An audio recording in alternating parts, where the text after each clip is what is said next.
के करी जटा से गंगा निकली तमारे लहरिया मारे लहरियान हो। बहनी के करे दुआरे भैली ठाड़ी तम धई चौखट धई लोराई ओ बहनी के करे दुआरे भैली ठाड़ी चौखट धई लोरा आई हो। शिव के जटा से गंगा निकली तमारे लहरिया मारे लहरियान हो। बहिनी दशरथ दुआरे भैली ठाड़ी चौखटी दही हिलोराई हो। हाथ जोड़ी खड़े राजा दशरथ बिनतिया बहुत करई बिनती बहुत करयो।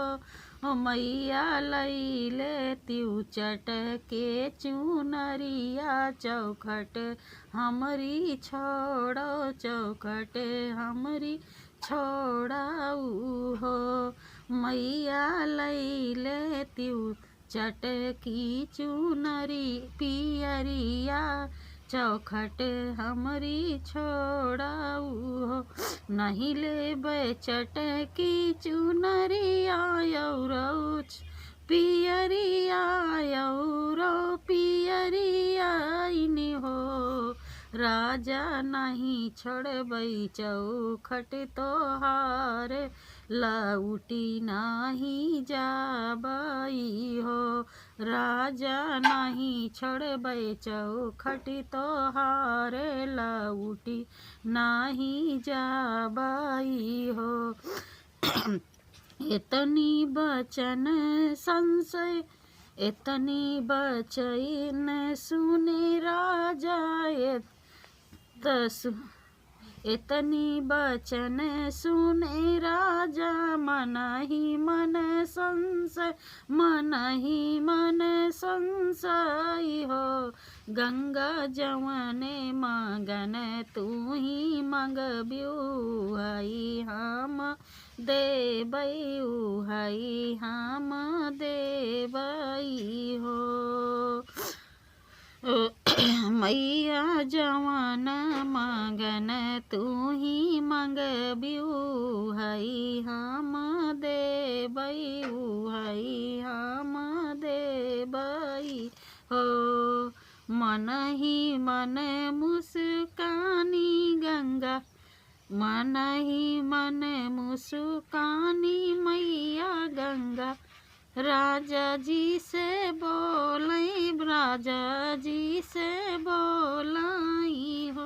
राजा राम जी दरबार में चरनिया तबई चौखट राजा राम जी के छूबई चरनिया तबई चौखट छोड़बई तबई चौखट छोड़बई हो। राजा प्रभु जी के छूबई मैं चरनिया तबही चौखट छोड़बई तबही चौखट छोड़बई हो।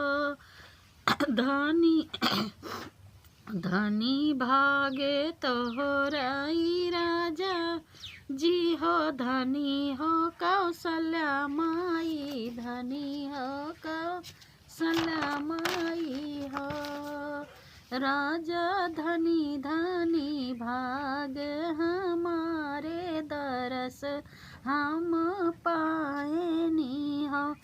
राजा पायो मैं प्रभु के चरनिया बैकुंठ सुख पायो हो। हंसी हंसी छोड़े बै चौखटिया लवटी हम जाबै लवटी हम जाबै न हो। राजा धनी धनी भागे हमारे की धनी हो अवध पूरे धनी हो अवधपुरी हो। राजा धनी धनी भगिया हमारे की, धनी धनी राजा दशरथ।